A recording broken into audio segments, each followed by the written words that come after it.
able to move the organization forward. And just as the name implies, it is mainly women organization and mainly in farming profession. So that is about the Smallholder Women Farmers Organization. And I think we need to know more later as the discussion progresses. Thank you very much. Thank you so much, Hadia. Ms. Felicia, please. Thank you, Bilolia. Good afternoon, everyone. My name is Felicia Dairo, and I work for Center for Journalism, Innovation, and Development. So since I got in, I've tried to introduce my organization to people. And once they hear journalism, you hear, oh, you're a journalist. I mean, I met someone yesterday and he said, oh, my father is a journalist. So I'm going to put a bit of context to what we do as an organization. Yes, we do journalism, but we do quite a lot beyond journalism. So each of the acronyms of my organization represents what we do as an organization. So it is CJID. So the C is the center, like the hub, like the house that houses all of the programs that we do. Then we have the journalism aspect of it, which takes care of all our journalism activities. Under it, we have the media and agenda, we have press attack, we have media freedom, anything that has to do with journalism, that's the program that takes care of it. Then we have the innovation aspect of the organization. So this is where we do all that we have around innovations, right? We build our civic technologies. This initiates this particular program that takes care of all civic innovation tools that we have at the organization.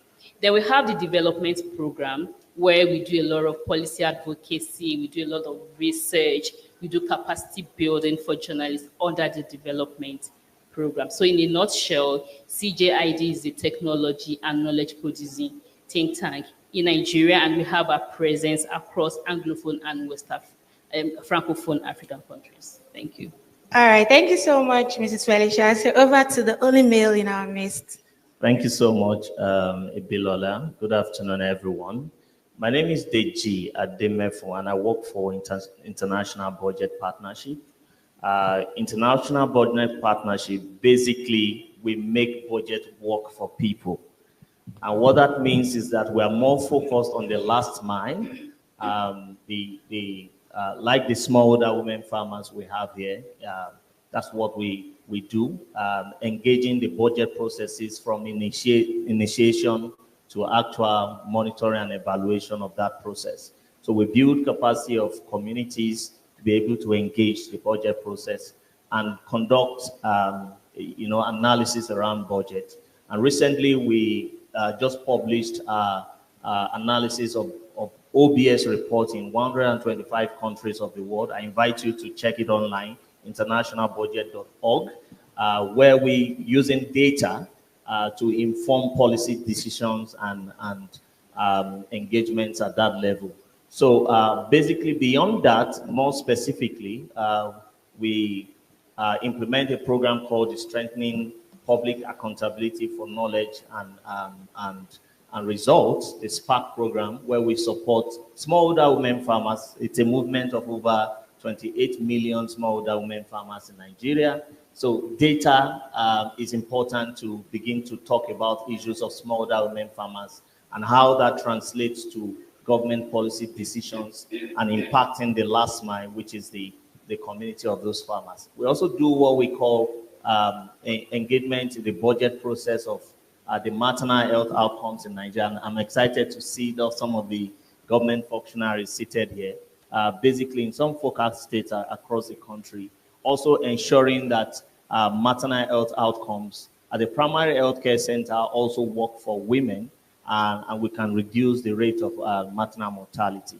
Beyond that, we support organizations to do engagements around budgets and then interpret budget in a way that works for the people. We also have initiatives called the budget credibility. What that means is that we're engaging the budget process from the allocation process and see what actually is released in terms of the utilization of budget. Tax equity is also one of our core areas as an international budget partnership in Nigeria, and we're engaging that program to ensure tax justice from the lens of gender and intersectionality. I'd like to stop at that for now. Thank you so much, Mr. Adedeji. All right, so this question, this round is going to be more specific. And right now, I would like Hajia Fatima to really speak on, what geospatial data means to the smallholder farmers organization in Nigeria and how this can be used in the agricultural sector. Okay, thank you for that question. Talking about your spatial data, I think it is very, very vital. Vital in the sense that the most important thing for every farmer is to have a good yield. Everybody wants to have a good productivity. And one of the ways, it is important that we have the geospatial data. Why? Because it will tell us about our land, talking about the problems that we usually we encounter, especially talking about the climate change now, talking about adequate rainfall, talking about there is a serious change in how the rain falls, more especially in the northern part of the country. Now, so it is very important that we have the geospatial data talking about getting the land, which type of crop do you produce, what is the type of soil that you also have, talking about soil mapping. So if you have this information, it is going to go a long way in getting you have a productive yield. So I think it is important, and not that I think, it is really very vital that we have this information. And as I've said right from the beginning, getting the data is what will help us to be able to have our advocacy going to the stakeholders, soliciting for support, talking about getting input, talking about all the things that we require as far as farming is concerned. So it is indeed very vital.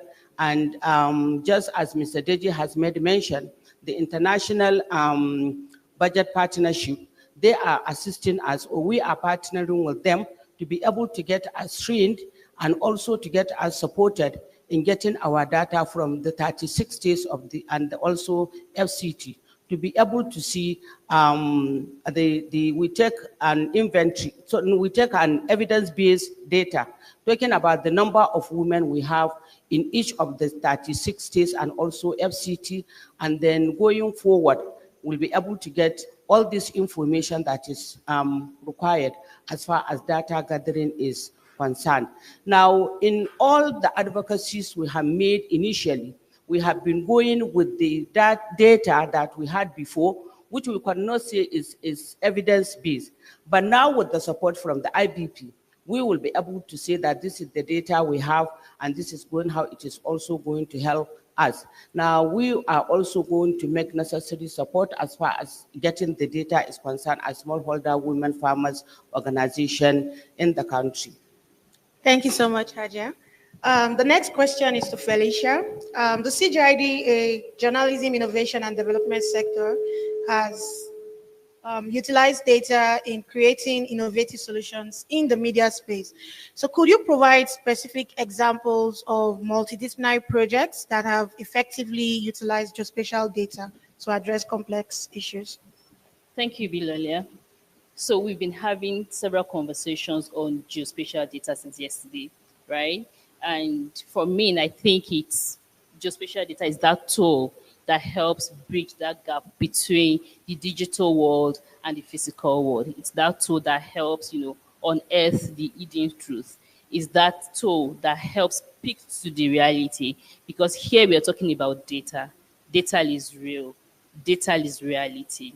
And so to be specific, I'll speak on the particular project that my organization is currently working on the Jet Minerals project. So we got that support, the funding support from the USAID to work on Jet Minerals. That's just energy transition minerals. And it's the world of energy transition, right? We are all transiting, moving from fossil fuels to renewable energy.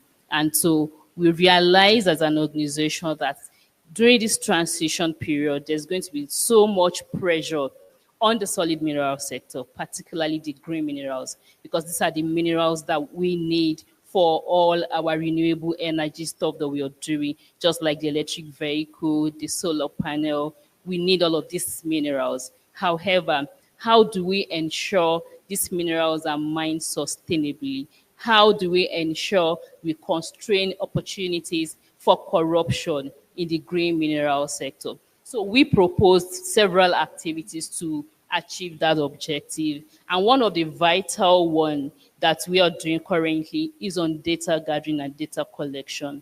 You know, because before we can even speak to any issue at all, we need to know what the data is saying. It is when we know the data, then we'll be able to like probe a lot of issues. So my organization, CJID, we partner with several organizations. So we are working in 4 countries on this particular project. We are working in Nigeria, we are working in DRC, we are working in Ghana and Mozambique. This is because we realize that some of these countries have these critical minerals that is vital for the energy transition. In Nigeria, for instance, we're working with lithium. Lithium is very vital when it comes to electric vehicle, right? I think in 2022, Tesla reached out to Nigeria through the former minister to export the lithium, right? That's to show you how much of lithium Nigeria has. Then we have manganese in Ghana. Then we have graphite in Mozambique. Mozambique has the second largest graphite deposit in the world. And then we have cobalt in DRC. DRC has 70% of the world, cobalt reserve in the world. I was in DRC at the beginning of this month, and I literally wanted to weep for my continent. For a country that holds that huge amount of deposits, living the way they are living. I mean, there's high inflation rate, there is high poverty rate in DRC. So what are the issues despite having all of these resources? Apart from cobalt, DRC still has high deposit of copper in the world. I think the second largest in the world. I mean, I'm not getting my data right now. So to let you know how rich African countries are in terms of natural resources, but yet we are living the way we are living. So how do we probe these issues? So we engaged local partners who are familiar with the terrain, who knows a lot about their communities to help in some of this data collection. So in turn, these partner organizations also engage the community journalists and researchers to help in gathering all of this data. So what we are doing with the data is then we engaged a data lead organization, and that is Dataphyte. Yesterday, someone mentioned, I think it was Professor Angela, while she was speaking, she talked about fragmented data everywhere, like we have data everywhere and, some data are being duplicated. So to avoid that, we engaged Dataphyte to help in the data gathering after all this data have been collected. And so there's a tool, the Go Local tool used in collecting data. So it's the same tool each country uses to gather the data. So it's going back to like a central drive where this Dataphyte helps then analyze and then help further with some of the things we wanted to do with the data, which is the major aim is to build an open data portal that is accessible to everybody across, but not just in Nigeria, but I mean globally. So we engaged them, and then we gave a data set like a pointer, like pointers for the journalists to help gather the data on, okay, the operational status of the mining sites, who owns what, right? I was at a summit last week, and we had a conversation around illegal smuggling of minerals outside Africa. Dubai has probably the data Nigeria does not have in terms of mineral resources. And in Nigeria, we don't even know the minerals that we produce, yet a country outside the continent has all the data. So we're trying to bring all of this together and have data on all of these minerals, but then we are starting with the jet minerals, that's the green minerals. So we give the data sets to the journalists to help them in their data collection processes. So to know the number of mining sites, what are they mining, who owns the mining sites. We have political exposed people. So how can we then put some faces to some of these names, right, to help us in analyzing the beneficial owners. So apart from building the open data portal, we also plan to have beneficial ownership register where we know who owns what mine, and then the citizens, all stakeholders across board can equally just, go to the site and check for accountability purposes, for policy advocacy, for the media also to be able to do deep dives, because once you have this data, then the data helps you in the work that you do. So, I mean, this is just like in a nutshell what we do on that Jet Minerals project. Thank you. All right, thank you so much, Felicia. So basically, these sites have geotagged data. That's what you're saying. All right. All right, thank you so much. So over to you, Mr. Deji. Coming from the policy sector, we know that there are a ton of challenges. So can you just highlight some of the key challenges and opportunities in integrating geospatial data from different sectors to inform policy and decision making? Excellent question. Thank you so much. I'm just going to take it off from where the co-panelists had started from. And the biggest question is geospatial data for what?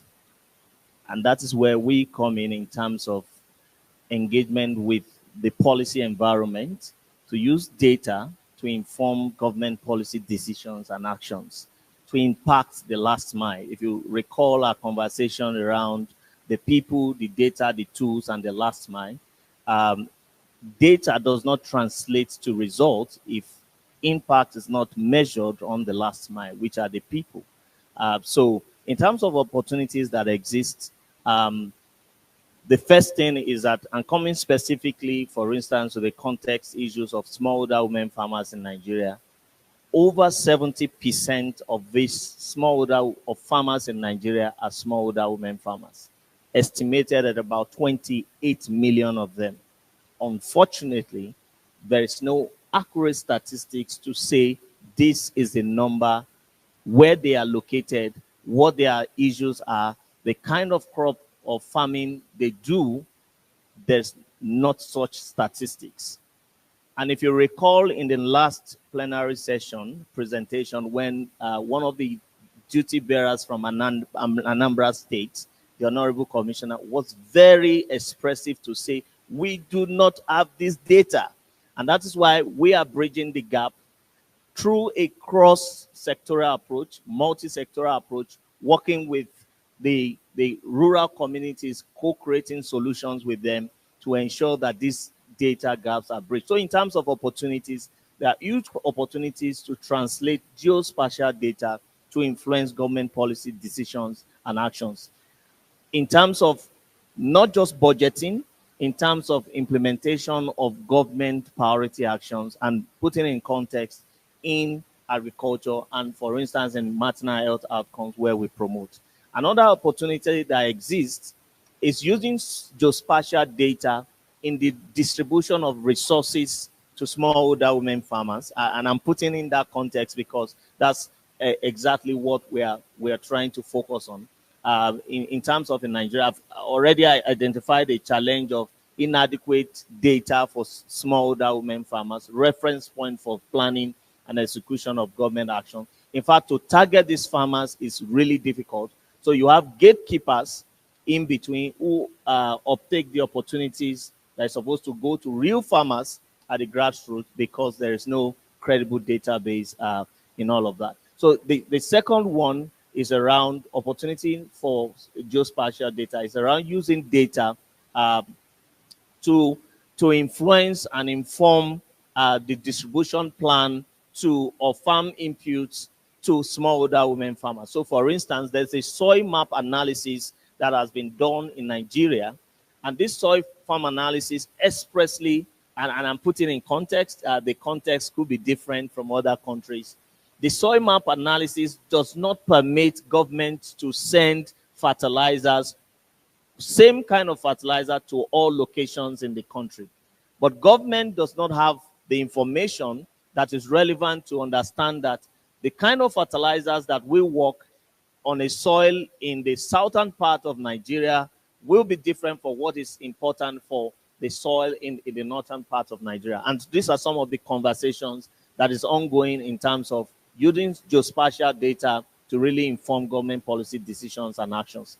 The other one is around the impact of climate change on agricultural productivity, which has also, put a lot of burden on the kind of farm yields that can be produced.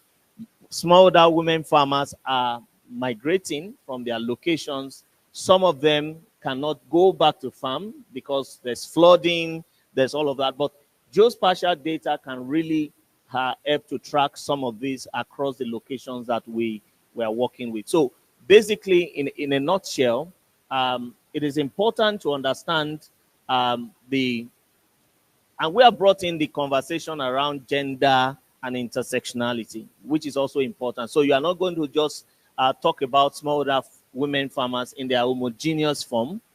There's a smallholder woman farmer who is pregnant. There's a smallholder woman farmer who has a disability.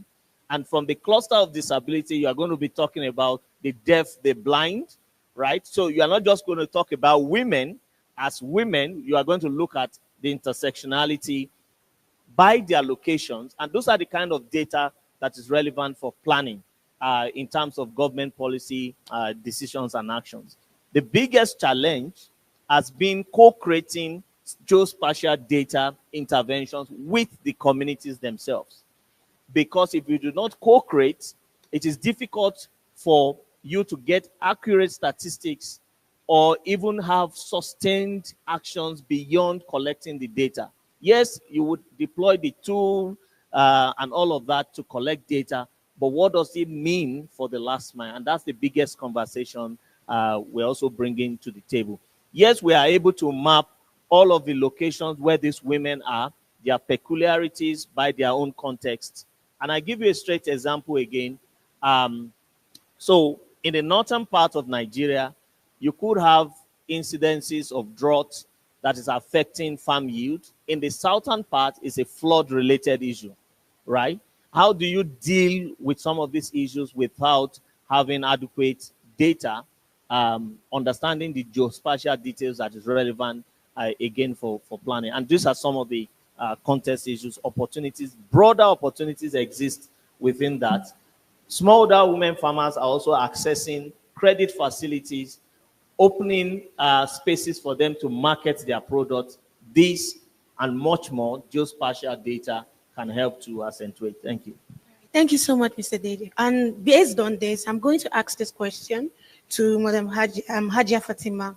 Because of the peculiarities of the smallholder women farmers, how can we involve the women from different regions, different locations, seeing that you have a lot of women, you have the organization in the 36 states and the FCT. You also have some of them that are pregnant. We have some that are indigent, some living with disabilities. So how can we involve the women farmers in the collection and the use of this data? Thank you for the question.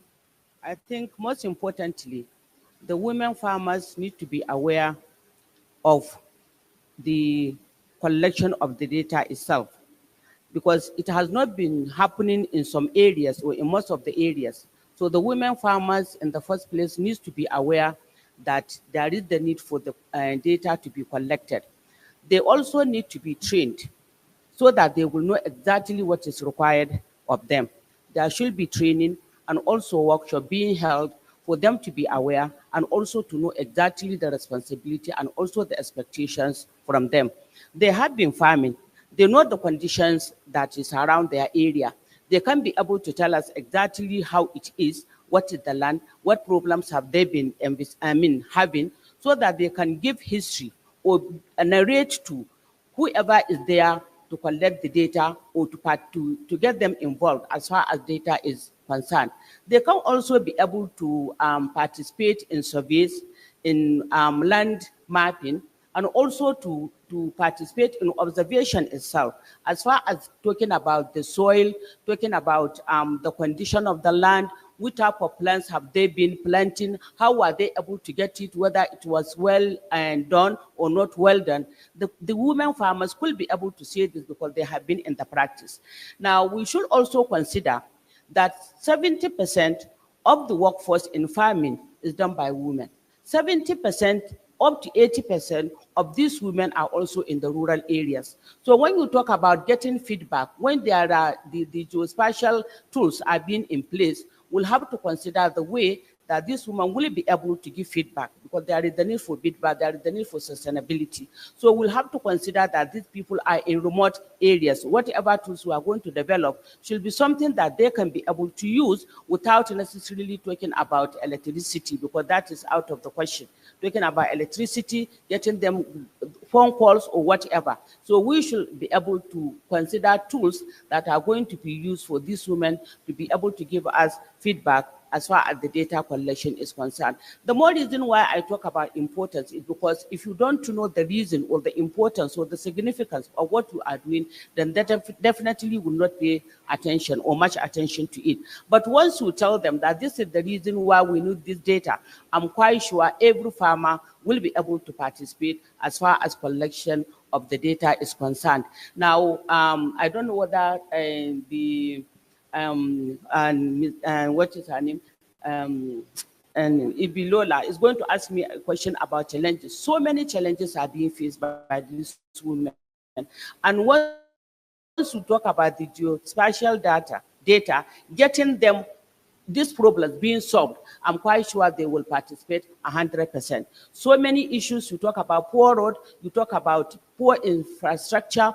For me, as a farmer, to be able to go to my farm will be a problem if the road is not too good. Now, we also produce, you don't have where you can store your commodities to be able to get them reserved. Maybe till another period is also not there. Credit facilities, we talk about 70% of these women in the rural areas, majority of them don't have enough to be able to put into their farms for farming, and then the credits are also not there. So when you are there at the doorstep to say that this is what I'm going to do for you, when you do this, I don't think it will be a problem. So getting them involved, getting them to know, getting them to understand will go a long way in getting them participating as far as geospatial data is concerned. Thank you. Thank you so much, Haja. So as we quickly round up, I'll just ask Madam Felicia this last question. You had this collaboration with different stakeholders on the Jet Minerals project. What were some of the critical factors that contributed to the success of these collaborations? In 1 minute, please. Thank you. In it, actually. So for my organization, we're very loud in terms of collaborations. I think we prioritize this a lot, especially with the media. And that's why, because we believe the media plays a crucial role, in all of these conversations. Talking from, let me pick points from both of my co-panelists now. You mentioned something about government not even being aware that certain fertilizers cannot work in certain places. Haja talked about awareness, that there's no awareness for smallholders farmers. This is a role of the media, right? And that's why, at my organization, we believe we should constantly build the capacity of the media so they are also informed and also able to inform the public, adequately, so that the public also can take necessary actions. I mean, I'm so, let me just stop here. I mean, I have quite a lot, but then your 1 minute has taken me off balance. I'm so sorry about that. I mean, she's looking at me, All right. So, Mr. Deji, you've worked hand in hand with the Smallholder Women Organization. What policies have been put in place, to support these women in the use of this location data? Because we're talking about gathering data, location data, seeing that these women have a lot of gaps. What are those policies that you put in place to ensure that they are able to use this data? Excellent question. Again, this is context-based, and I'm going to be speaking from the existing policy frameworks that exist. Some of them are regional, some are global. The Maputo Declaration is there that wants 10% budgetary allocation to agriculture.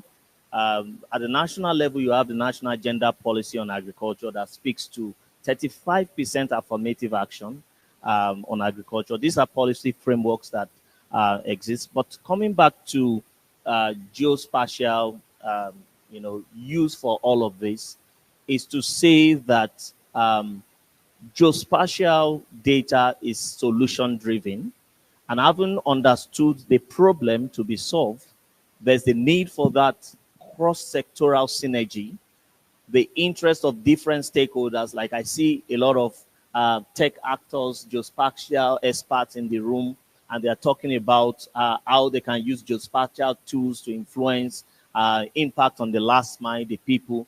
But beyond just developing the tools and deploying the tools, is about translating that tool to really impact the people. And there are policy frameworks, like I mentioned, the Maputo Declaration. There are other frameworks, the Land Use Act.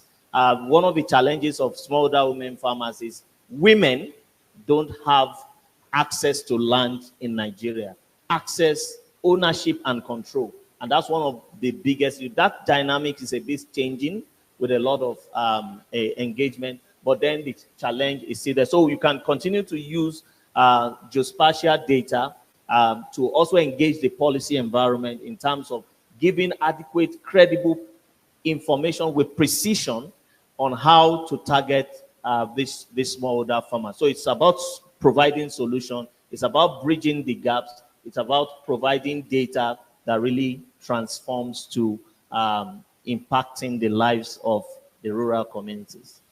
All right, thank you so much. So as we round up, I think we have about 3 minutes. I would just like to know, all right. So I would just like to know if anybody from the audience has any question. We've listened to creating geospatial interventions, from yesterday up until today. And we've been able to tell you that before creating the solutions, you need a lot of policymakers, from the initiation phase all the way down to the implementation phase. So if you have any questions for us, please. All right. Yes, please. Yes.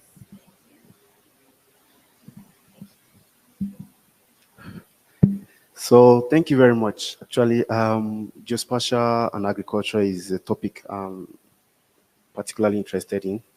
I've worked on a project with the state government once where they tried to create a dashboard for 5 government agencies, and the Ministry of Agriculture and Food Security was one of those agencies. One of the challenges we faced then was availability of farmers' database. First thing, who are the farmers in the states? Is there a place where their names, their contacts, and some other details are stored? What kind of things do they produce? And similar information. That is one. Then also, data about the farms. So each farm will be linked to, obviously, to an owner. So the farm data, they had the farm data somehow. It was stored on one of the staff's flash drives. So he did it as a personal effort, actually. He collected it. I did not know much about GIS, but he did it in his own way. He used Google Earth and did it somehow. So I stored the points, latitude and longitude. But that was not really helpful because a farm has a perimeter. So you have to collect data about the perimeter, and that will help you to do so many other useful analysis. So I want to ask, are there efforts to collect these data sets and to store them? And also, if there are efforts to collect these data sets, are there efforts to gain insights from these data sets? And, obviously, not only data about the farmers will be useful, you need to add some more layers of data to gain insight, as Ajay mentioned about soil and rainfall. So those are my 2 questions. Are there efforts to collect farm and farmers' data? And also, are there efforts to generate insights from this data? Thank you.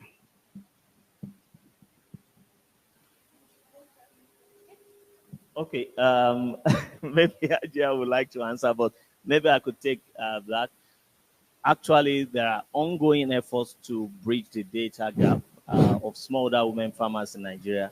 And you hear the president already tell you about the collaboration happening with Dataphyte, development of tools to begin to collect actual data of real farmers, because there are political farmers in the states, and the last speaker in the other panel called them the bourgeois farmers. I listened with rapt attention, and they have so much influence as gatekeepers within that space, and it's easier for them to uptake those farm inputs and use them to their benefit. Some of them even commercialize them, right?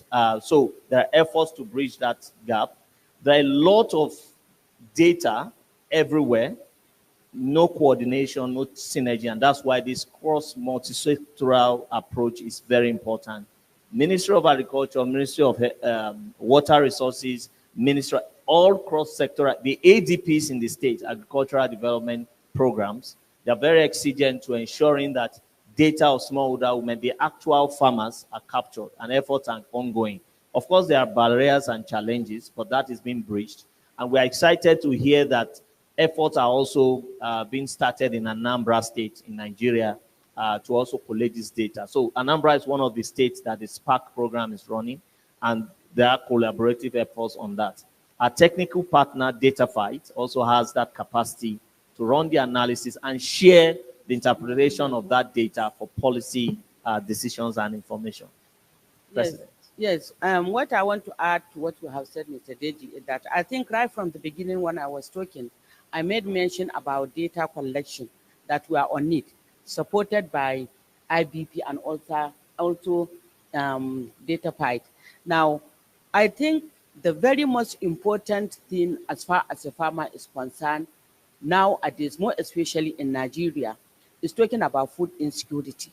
And then the input that is usually given by the government for the farmers is not going to the actual farmers, the real farmers. So there is no way we can stop that unless when we get this data to be able to say that this is the number and these are the type of crop that we plant. Just as Mr. Deji mentioned, you have different varieties of crops being planted in the north and also in the south.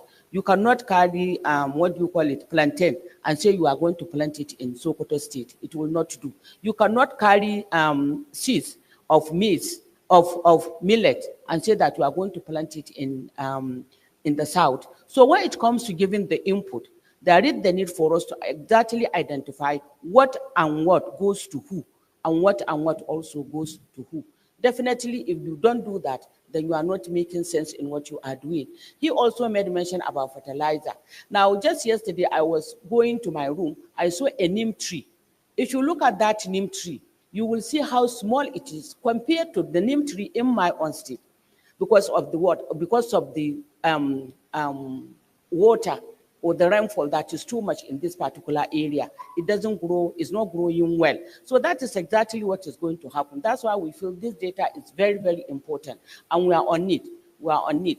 And all the parameters that ought to be captured as far as the land is concerned, type of plant you are planting, how do you get it, what problems do we encounter, is also going to be is going to be captured, so that we'll be able to say when we want support from the government, because I said majority of the women, we are talking about smallholder women farmers, not the billionaires that are planting. We are talking about the small ones. So these ones, they really need support. And the irony of the whole thing is that the farming is done by them. The billionaires who have are not as many. And that's why we have food insecurity in the country. And we are talking also about the Malabo declaration of saying that agri should take about 10%. Why? Because it is important. So we feel there is the need for us to really get that data. Unless we do that, then I don't think we can be able to take care of our problems. So I am soliciting on behalf of the Smallholder Women Farmers Organization, if there is any person here who is a billionaire that wants to take the responsibility to be able to sponsor us or give us support to be able to get that data accomplished, we will welcome that. And I welcome you before you even come. Thank you very much. All right, thank you so much, Hajar. And I think it's a wrap too, because we'll talk to you individually, please, if you don't mind. Thank you so much. Thank you. All right, thank you, everybody. We're going to have another tea break outside in the foyer. Please join us back at 3:40.